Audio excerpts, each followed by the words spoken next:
Well, I just picked up this tool. It's a flange making tool, and pretty cheap.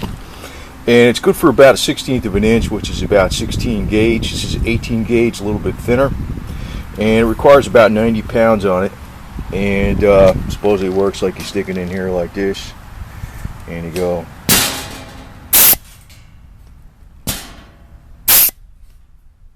Yeah, it works. So you can see it makes a nice little crimp there.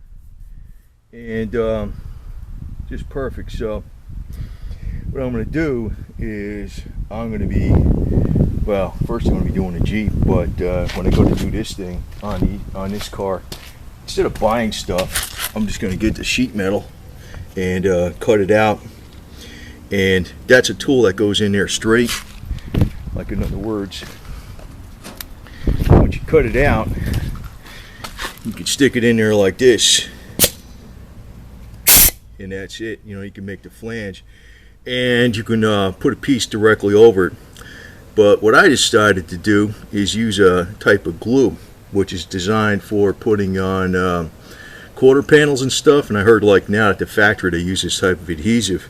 It's specially for that, and I got some of it instead of welding, because even if I got a good welder, I'm not going to be skilled enough to do it that way really good. But I know if I'm using a glue and I got a nice flange on there, it's going to work out good. But this tool also has a punch. You notice on this side here, you stick it in here, you got a nice hole. So what you can do with that though is, and it's up to 16 gauge, so that's about the same, or 1/16 of an inch, 16 gauge is about the same thing. This is 18 gauge, a little thinner, but that's 16 gauge is about what that car has, that 78 El Camino. You know, it's about the right thickness of the metal. A lot of people will put steel in it, they put a little lighter stuff. I'm going to put the 16, but if you want, you weld, you know, you'd have the flange, and then what you would do is you cut out your piece of metal, and you could possibly just weld in, you know, spots like that. That might be good for doing a floor or something like that. Then I picked, I had this from before. This is a regulator for the air compressor, and I'm going to probably get a bigger air compressor, but I had a lot of this stuff laying around before, but I just wanted to show that thing there, because I'm going to go over how to do some of this stuff really cheap, because I'm a, you know, the do-it-yourselfer way, not the professional way, but it'll be pretty close to the professional way in quality. But if you're going to paint a car, you definitely need, this is a cheap one, you definitely need something that catches the water and you know, filters out the air. So if you got, you know, water coming through the line, you just open this up down here in the bottom, and it'll drain it out, because you're going to get crap in the line, trust me. This is I got a couple of these guns, a couple of cheap, well, I got a few of them actually. I haven't used this one yet, even it's brand new, but it's cheap. But I heard a lot of good reviews about it. It's cheap, it's Chinese, but you know, it's a gravity feed, low pressure, high volume, right? But I'll probably be painting. I'm going to use single stage. I'm not going to even use clear coat or nothing like that. And I was digging out some of my old shit from about, I don't know, this is probably like 35 years old.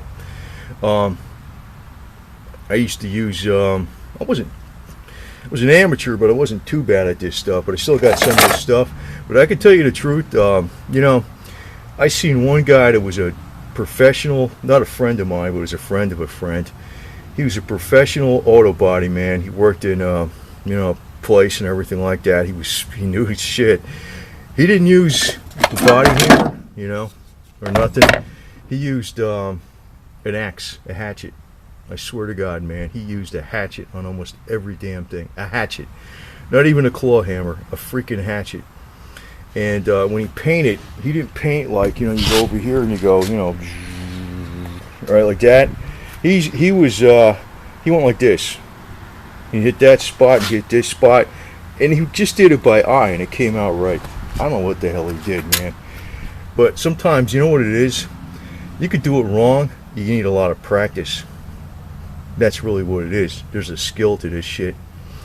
And I got a lot of sanders and stuff like that, quarter quarter sheet, half sheet, but I need to get some really long bore sanders. And today I think with some of the rust proofing shit that's out there, I think once I go over this thing again, I'm going to get it from the inside, because I saw at Eastwood they got sprays. You could spray inside the frame, I could spray inside here. I did it before, but it was older crap. But you notice I did a lot inside of here.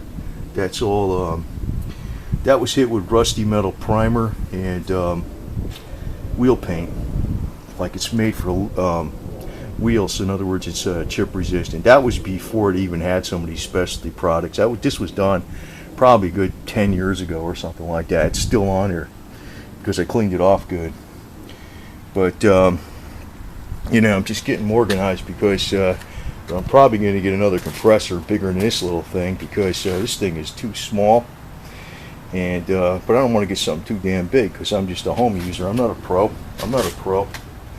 But when I go to town on this, what I want to do is show how somebody could do this really cheap, because you know, you see a lot of videos about cutting this out, buying new metal, you know, from you know, lower quarters. I ain't gonna buy none of that shit.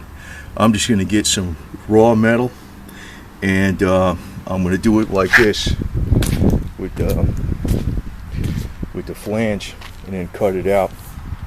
Just cut it out. I'll cut it out with a jigsaw. I don't give a shit, as long as it's cut out the right shape. You put a slight curve in it, and you glue it on there. I'm gonna use an adhesive. But this tool here is pretty essential for that, because what you want to do is you want to have a piece of metal laying up over this so it's flush.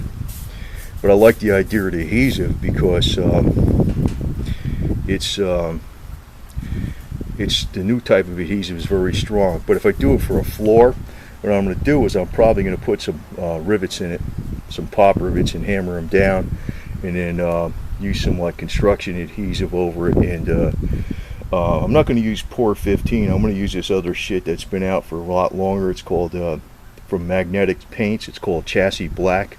It's cheaper than Por 15. I think Por 15, if you buy a whole gallon, which is like good enough to do a whole pile of shit, but I'm going to do a whole pile of shit, it's like $1.65 a gallon. I'm going to get this other stuff from Magnetic Paints. It's in Brooklyn, up north. It's $115 a gallon. And it's basically like Por 15, but a lot cheaper.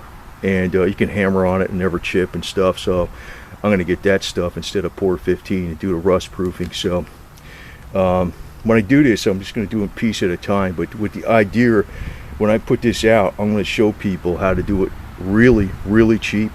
Not going to be show car crap or nothing like that, but really cheap, new metal.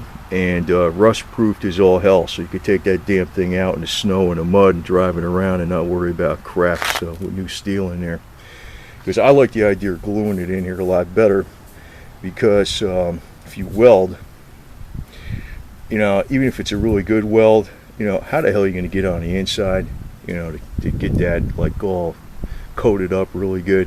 I want to have an impervious coating on the inside. So in other words, when I put a piece of steel over here, the whole thing's going to already be coated except for this little flange, where this little piece where it goes over the flange. Then I'll glue it there.